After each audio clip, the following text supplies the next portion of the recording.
Welcome to Leave a Legacy live stream. Yes, it's amazing. We catch up on a Wednesday, and that too we have a special guest from Singapore. And yes, officially, yes, we have gone international. We have broken barriers and crossed borders because we have had Andy and Andy's wife and Lynn as well from Rollston from New Zealand, and also Matthews George. Reverend Matthews George Achin from New Zealand. And today we are going all the way to Singapore. And it's amazing that we are having a live stream from career to calling, right? So, what does it truly mean to leave a legacy?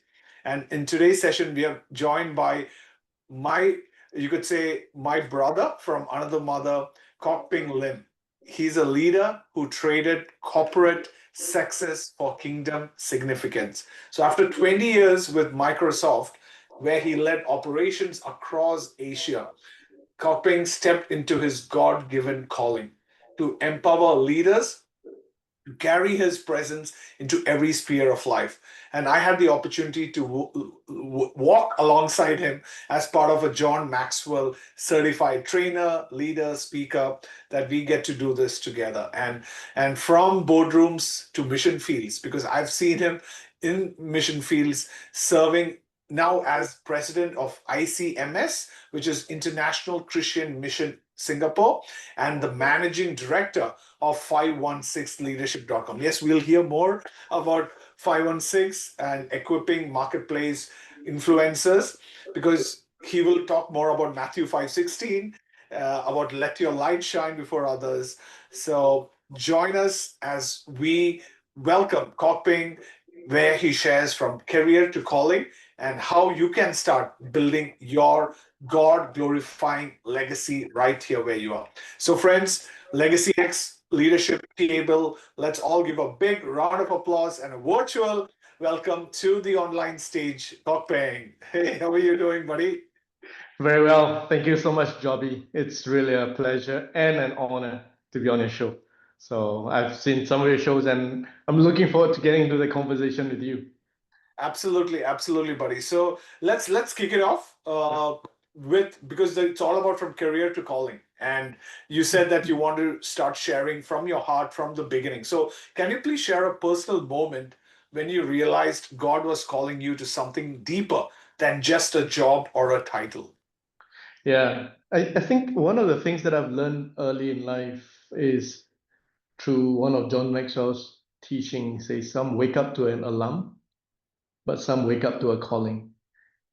The moment came when you start to realize that you wake up every day just to that calling to fulfill a purpose in life that God has called you to, and not just by the alarm. Sometimes when you wake up by the alarm, you might not really want to get into that day with the alarm going on. And so that's really where the career to calling really started. But a personal moment for me was really through a godly mentor that God has given me back in, well, I'd say the years from 2006 until 2012. Henry Kwang has actually passed on 2012, a dear mentor of mine.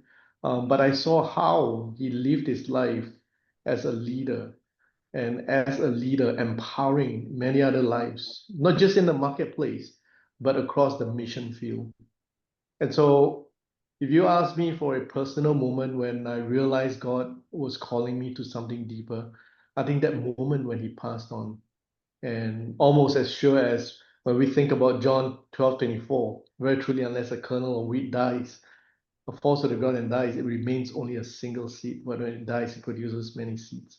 I think that moment for me was really calling me into something deeper, something that answered to why I was given a lease of life still here on this side of eternity.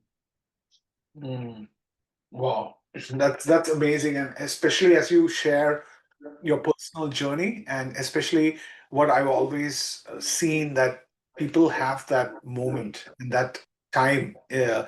that where God calls you for a deeper purpose and a deeper meaning. And it's so great that we always come back to that moment and cherish that, because we all and share that, because that's the moment that actually God's called you for a bigger purpose. Kok Ping. So thanks for sharing. That's good. So as we move on to the next one, like many leaders feel successful, but they still feel unfulfilled. So how do you distinguish between worldly success and a sense of God-given purpose? Now, knowing what you know from your experience, how do you distinguish between that?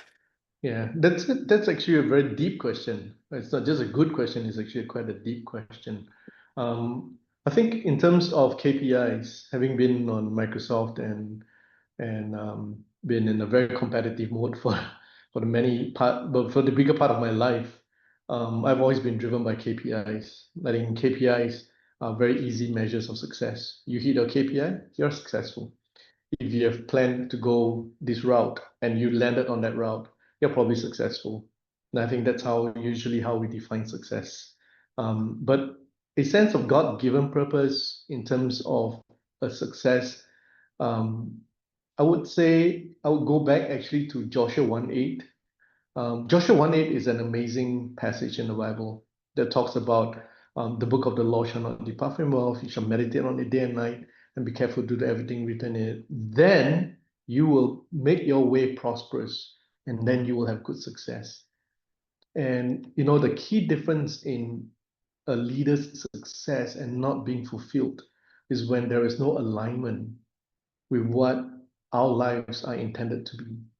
So, for example, like with the way I look at you, Jobby, you're not just leading in terms of your leadership, you're actually pulling leaders together and create a platform where others can lift up their leadership lead.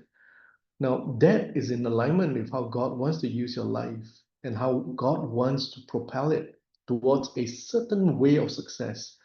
And I think when I feel successful, I feel I'm at peace and I'm in alignment with God's given purpose for my life.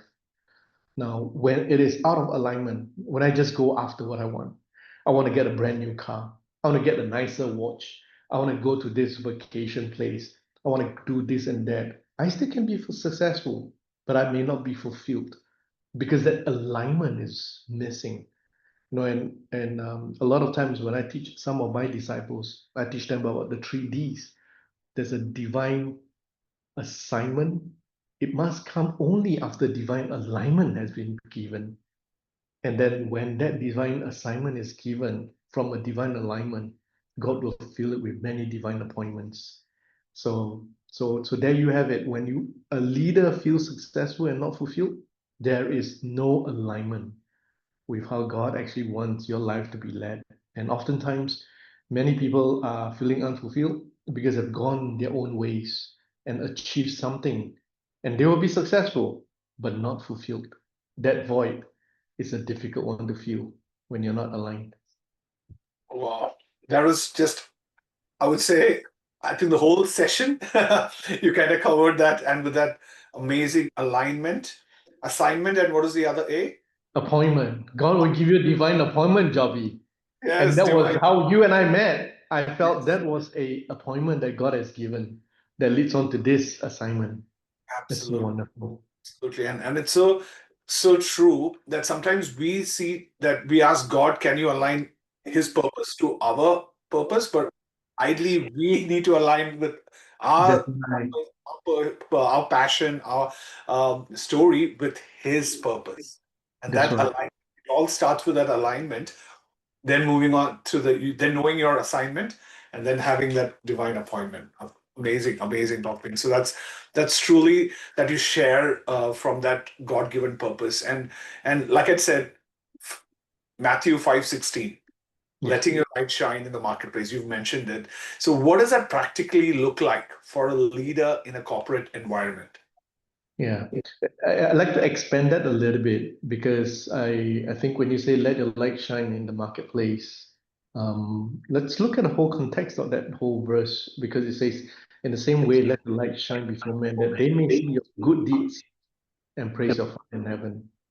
I think that light can be manifested through the good deeds that we have in the marketplace, in the corporate environment. Actually, even in a small business environment, for that matter, a sole proprietorship, a small little business that we run, or anywhere.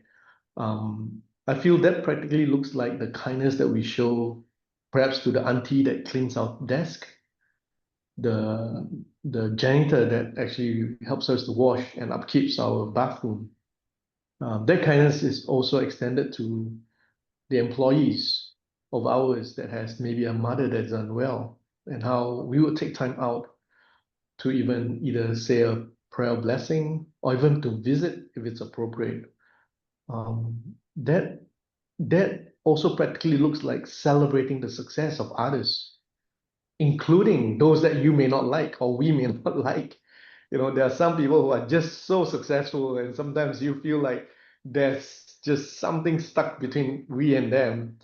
But if you're able to humbly celebrate the success of others, that looks like letting your light shine in the marketplace, because that is also honoring, valuing others, and lifting others up. I think it all adds up. We are not on a single point of time, but we are all leaders on the 24 by 7 pedestal. And Mm, all of us have one life, no duality. And when there's no duality of life, there's no dual lives, there is no split personalities, mm, then our good deeds will cause the light to just shine out. And for me, that looks like somebody who is not putting on a show every day, but somebody who is just organically being able to just shine forth. One of the things that I love, um, as I do some of my Bible readings, I love the sense of, when God says, "Seek ye first His kingdom and His righteousness, and all these things shall be given to you as well." I feel like when we take care of the depths of our life, God will take care of the breadth of our work. And so when our light is straightened out together with Him, it will just come out. And it practically looks like a person that is driven with one life, focused on one person, and being able to attend to those people around him or her. So mm, that's what it looks like. It looks like somebody who will go every mile just to touch and to impact the lives that is placed around him or her. mm, Wow, I can just feel that your passion and your commitment in your voice, Kok Ping, because that's truly who you are. So that's your core, that's your being, and I can just see that radiate through you. The depth and, like you said, the breadth of the Yeah. work. So just like the cross, the Yeah. depth, Just breadth. yes. So that's just amazing. So, and in your journey through ICMS, and I was just going through ICMS, and especially with 516 leadership, Yeah. did you begin aligning your passion, talent, and purpose? So, and especially, what would you say to someone who's still unsure? Because I work a lot, and I'm sure you work a lot with emerging leaders, corporate professionals in their mid 40s, and who's still unsure about what their calling actually is. So, what would you say to someone like that? Yeah. No, it's so a little bit about ICM Singapore, International Christian Missions. We are about 35 years old now. So it's been a long time. And we actually have our work across 12 countries.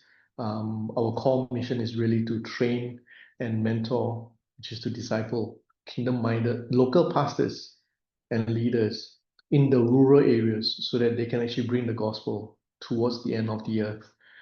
Now, when I came into a time where I took my step off the corporate world and I started 516 leadership, I think there was a huge alignment because ultimately the convergence is really to equip and to bring up the level of leadership in anybody, in everybody, and especially the leaders that we can touch. And I feel like I took baby steps. I started journeying with ICMS while I was still in corporate. And when I found 516 leadership, I felt like there was such a strong alignment of the two purposes that it allows me to really come alongside my passion, my talent, and also my purpose, all join into one. And so even right now, I'm just preparing for a trip into the Philippines. Um, I will actually minister to the local pastors, but yet I will take a couple of days to train the marketplace professionals. That's where ICM and 516 actually can come together, and it is the same work but different audiences, but the same purpose and fulfilling that same outcome that we are looking for, and that is really to equip and raise up leaders so that we can continue to propel the work that God has given us. And I feel when you mentioned that there are some who may be still unsure about what their calling is actually, um, there'll come a time where you'll hit a fork on the road and you have to decide on what you want to do. It's a very personal thing. It's also a very time sensitive thing for different people. And I feel sometimes if you are not ready, I think you need to deliberate a little bit more. Because again, we are not necessarily able to sometimes take our foot off the pedal in terms of the work that we're doing until and unless we are ready. And so I would say that we don't need to rush into it, but when the moment comes, I believe you will know because God will be the one that's going to call. And when God calls, He will equip as well. And when He equips, He will provide. And so for those who are actually looking forward to or still unsure their calling, I think one of the best things that you can do is just to spend more time listening, spend more time just in your quiet moments, just to listen to our Father and have that intimate relation. And as He charts you out, He will always equip you and provide for you. Mm, mm.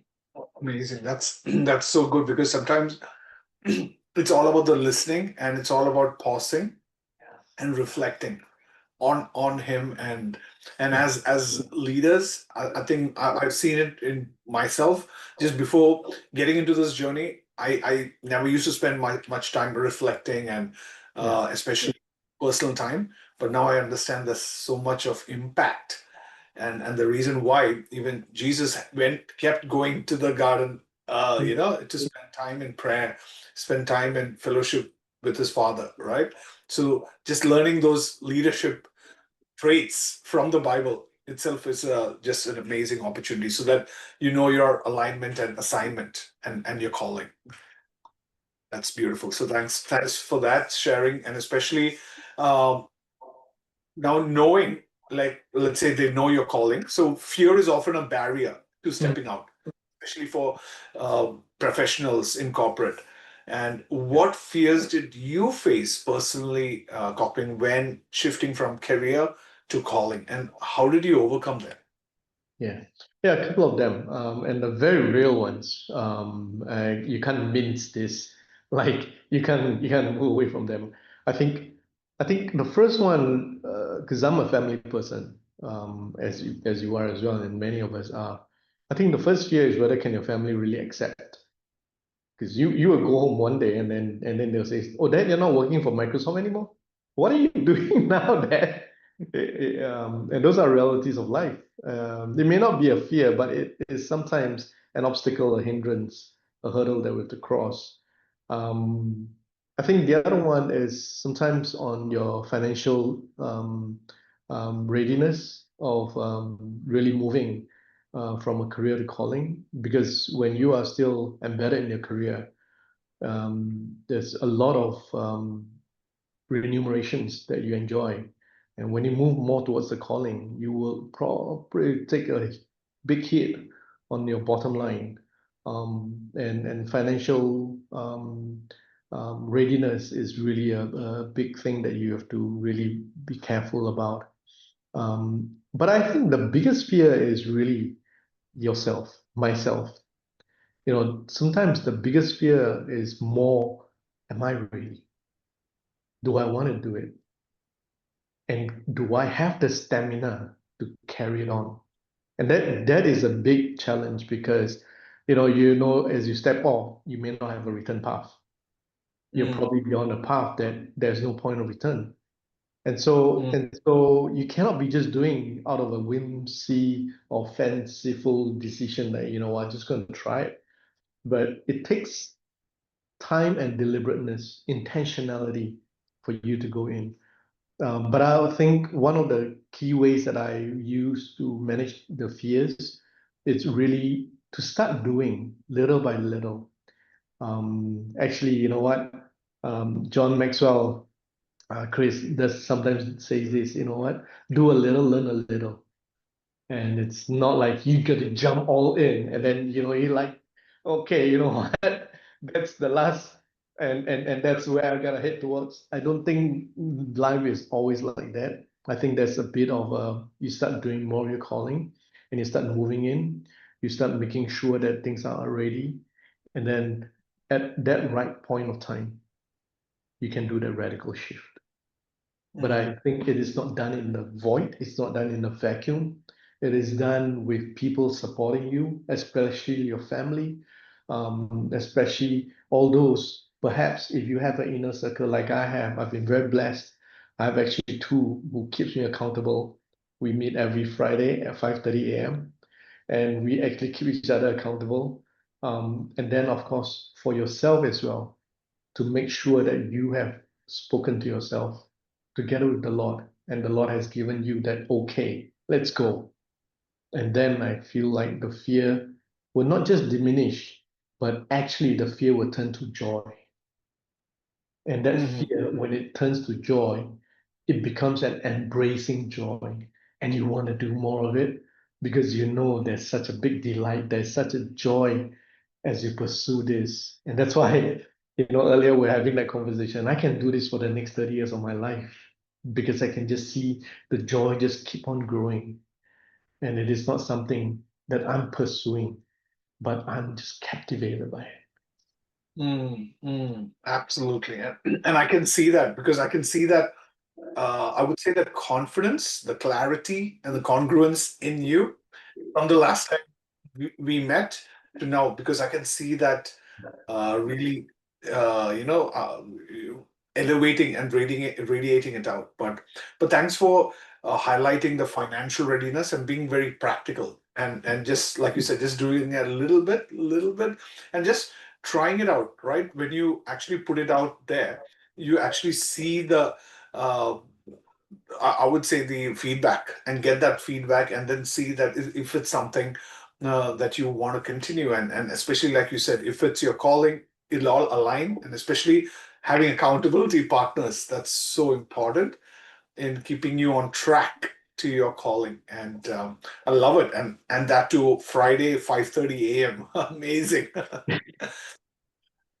Yeah, that's beautiful. So thanks for highlighting that, Kok Ping. And now moving on to legacy, right? Because it's all about Yeah. legacy, and let's talk about legacy. So, what does a God glorifying legacy mean to you? And what are some small everyday ways leaders can start building that today? Yeah.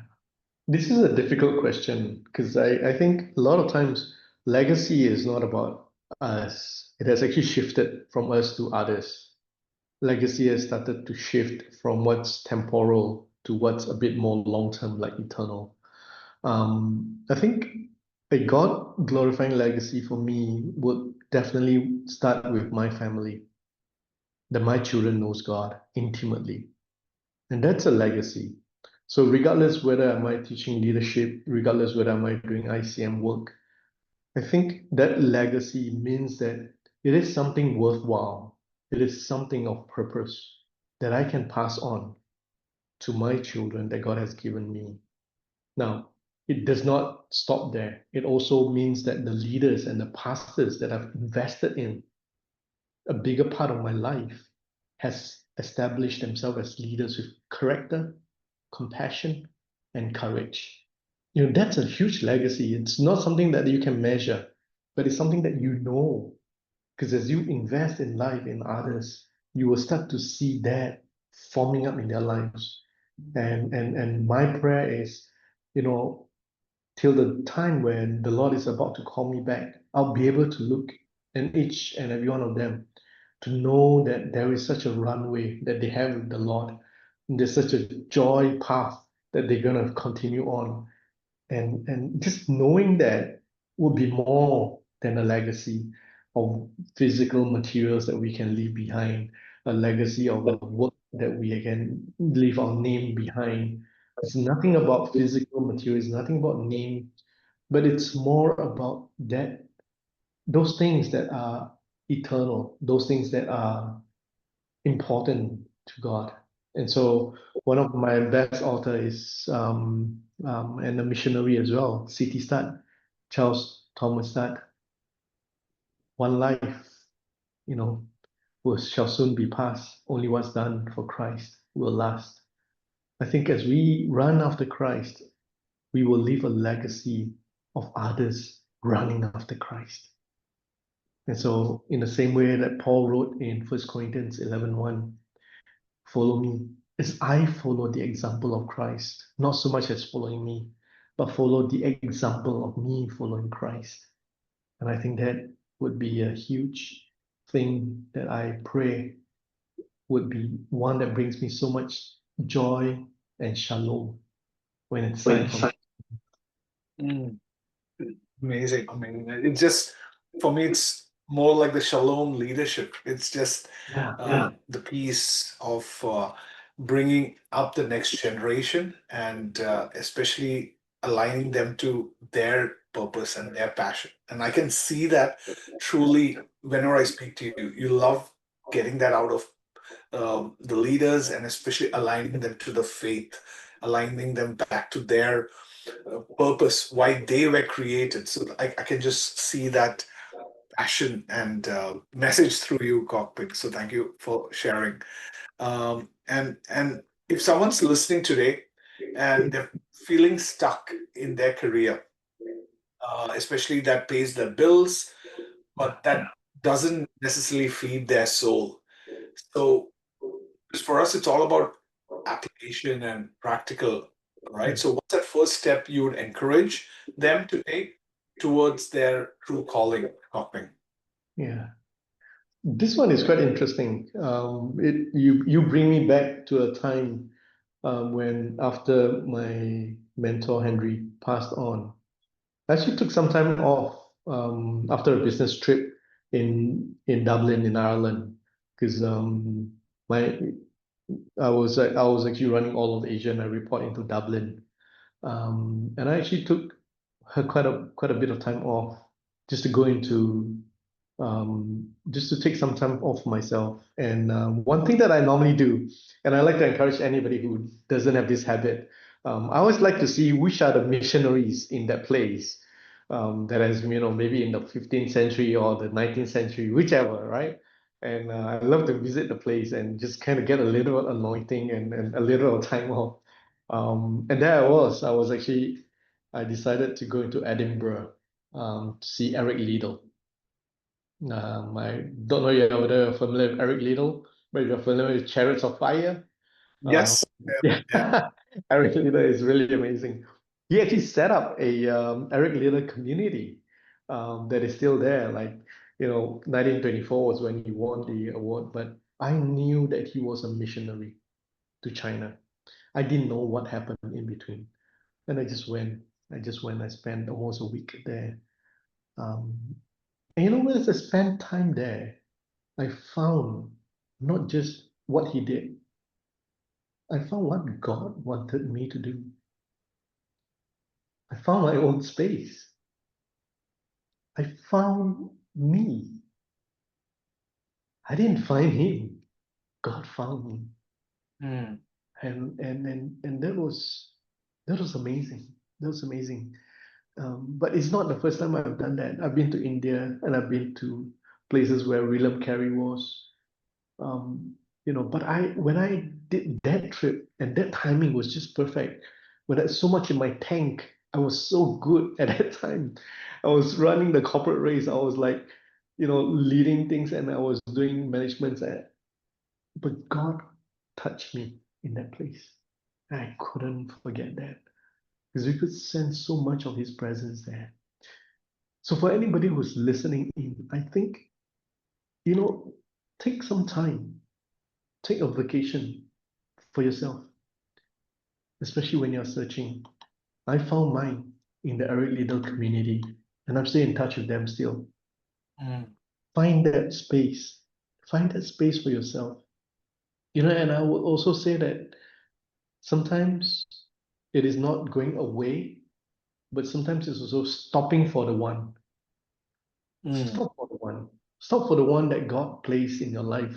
Stop for the one that you come into contact with. Because sometimes through individuals, you get so much of knowing who you are.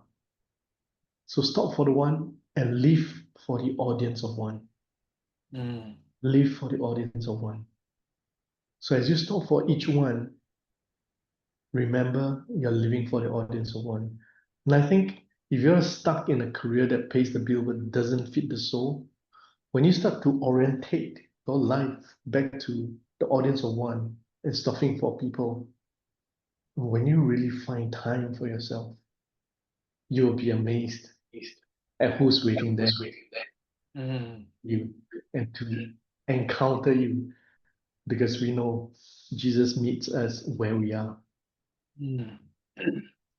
Absolutely. I just can imagine and how long back was that Edinburgh trip, Yeah, Kok that Ping? was about a week. I did nothing, drink coffee, and I was just spending time there. I was reading. I was just spending moments in quietness there. It's just How amazing. long and how long back was that?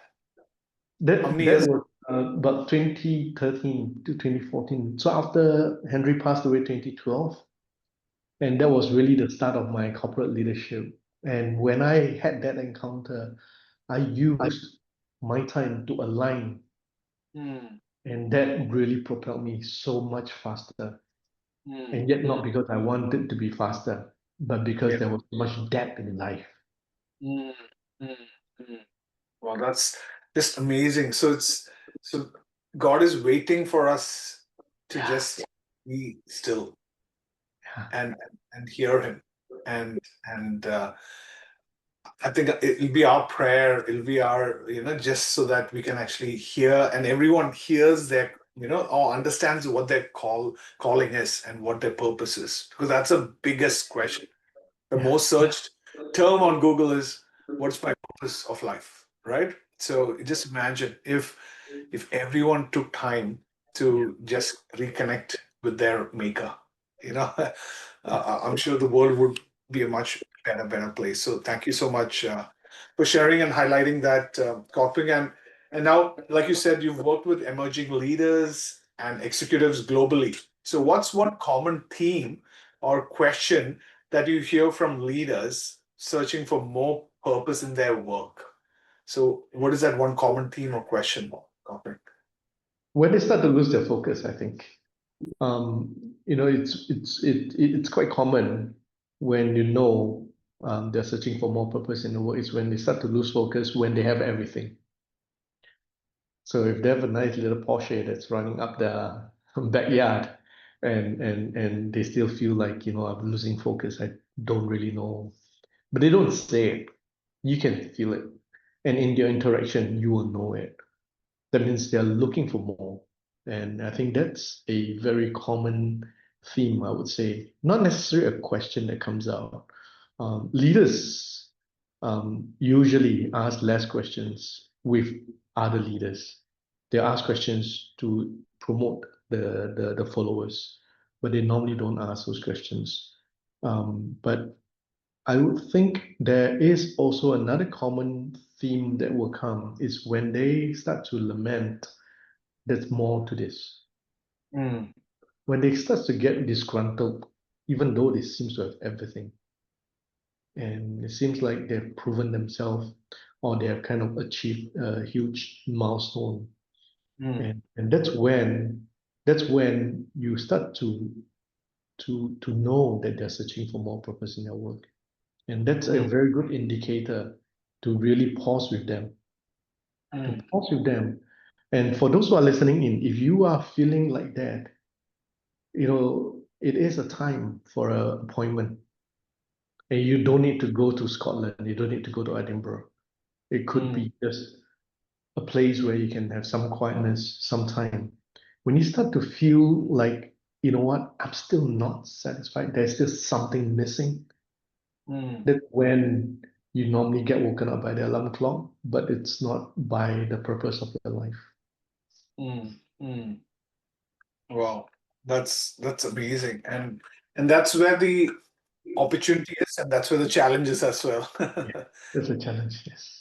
Yeah, for the leaders as well. I think that's amazing. So final reflection. I know we are top of the hour, and there's a lot of leaders who are keenly listening in. So final reflection. If you could leave one sentence or one advice with everyone watching today about their calling and legacy, what would that be, Kok? Yeah. Can I be a bit more greedy? Can I leave 8 characteristics of a called life? Because when I was thinking about this, I kind of listed it out, and I want to read it out because I wrote it down. Sure. There's 8 characteristics when you're living your called life. This is what it looks like, and if it is not, I will ask for you to search more. First, your calling will match who you are. So there is no incongruency. Who you are, not what you do, who you are. Your second, your calling will tap into your passion. You will be aligned to your passion. If this is not something that you're passionate about, that you are not crazy about, that you're not radical about, be careful. The third is your calling is important to you, but it is not about you. When it's all about you, you've missed the mark. And that's number three. It's important to you, but it's not about you. The fourth is the calling is bigger than you. If what you're doing is just you and that small little sphere, it might not be a calling. The calling is usually bigger than what you can even think or imagine. The fifth, your calling will change your perspective. It will turn your obligations to opportunities. You will see the world in a very different way. You can impact so much more than your own ideas. Six, your calling will give you purpose. If it does not give you purpose, revisit it again. Seven, your calling will help you to overcome obstacles. And that's the beauty of it. Because when you're finally called, God will give you that provision and also He'll give you the equipping to overcome all obstacles. Finally, your calling will bring you fulfillment. If your calling does not bring you fulfillment, there is something really, really missing. I just want to end off with this verse that I have been very privileged to dive deep in. It's found in Ephesians chapter 2, verse 10. It says, "For we are God's handiwork, created in Christ Jesus to do good work, which God prepared in advance for us to do." There are a portion of work that is prepared for Jobby. There's a portion of work that's prepared for Kok Ping. There's a portion of work that God has prepared for you. You could be a supply chain expert. You could be a painter with a beautiful touch. You could be fill in the blanks. But whatever that is, God has already prepared for you. And what it says is that God has a specific plan and purpose for each one of us, including these good works that we're meant to accomplish. When this is aligned to what God wants to do, then you can be very sure that you will live with much joy. And that joy will continue to propel you. And like what I told Jobby earlier in this conversation, I can do this for the next 30 years. And I can keep doing this because I know it is Him who has called me to this, and He will be Him who will lead me. For He is the author and the finisher of our life. Yeah. And I just feel you're just getting started, Kok Ping, my Yeah. brother.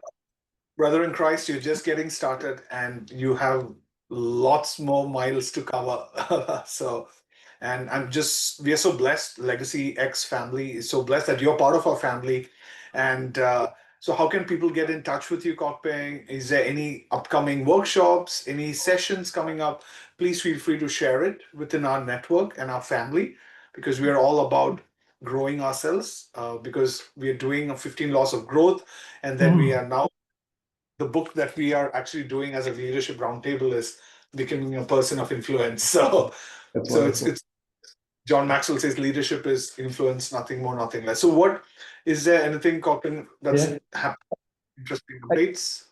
I think two things. One, Job, you will notice the book that I wrote when I was in Microsoft.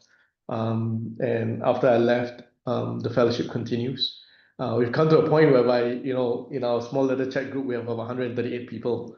But this is really something. If you're thinking of starting a fellowship, if you're thinking of ushering God's presence in your company, feel free to be in touch with me.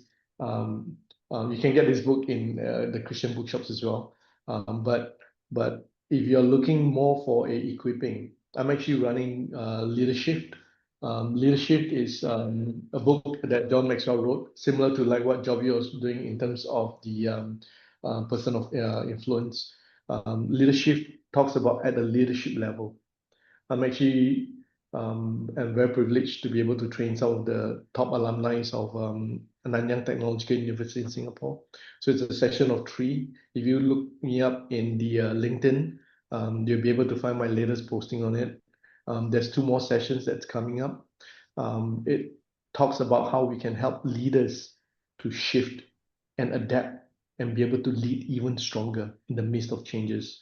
One thing that we always say, change is inevitable, but growth is optional. So as you learn some of these leadership skills, you will start to grow. And as you start to grow, you start to overcome. And so do join me if you want in terms of training, shiftings in terms of leadership. That'll be wonderful. And I travel across Southeast Asia as well. Next month, I'll be in the Philippines. I do trainings, Leadership 101 for college students, those that are 18 to 22 years old. I teach them leadership. And it's amazing. Next month, I'll be in the Philippines in Manila. I'll be addressing about 1,200 students for 3 hours just to help them be equipped as they get ready to graduate and go into the workforce. That they have Maxwell leadership skills together with them. And those are at a very nominal amount so that we can actually cater for the certificates that we want to give to them. And so do join me as well. Look me up, 516leadership.com. It's what we live for. In the same way, let your light shine before men so that we may glorify God. And so we seek to empower leaders. Absolutely. So you're part of our Facebook group. So if you don't mind, just below this post, if you could share your LinkedIn so handle so people can check it out. Yeah. Also more about the book, how can they access the book? And also about your 516 leadership. So people can, if you can just drop your coordinates there, our team can actually go in and have a look because it's all about equipping leaders, and that's what this group is all about. And just we can't wait to have you more. Leave a legacy live streams, talking about from the bottom of our heart from Legacy X. Thank you so much for pouring out a lot for our team and especially for understanding their God-given calling. And those 8 steps was amazing. So that's a book content right there for you to talk with. So I know the next carrying his presence for now will be the calling from career to calling. I love the C's there. And just so grateful, blessed, and heart full of gratitude, especially seeing how God's using you mightily in His ministry and advancement. So thank you so much, Colin. Thank you so much, Joby. And thank you, Joby, for being obedient, to the call on your life. I think I've seen the impacts, and I think you are just at the beginning. And as you continue to impact more, I just ask the Lord's blessings and His wisdom and the power of the Holy Spirit to continue to empower you. And this is so good. And thank you for having me. I really appreciate it. And from the bottom of our hearts, thank you. Thank you so much. Yeah. Okay. So I just ended it. Let's John.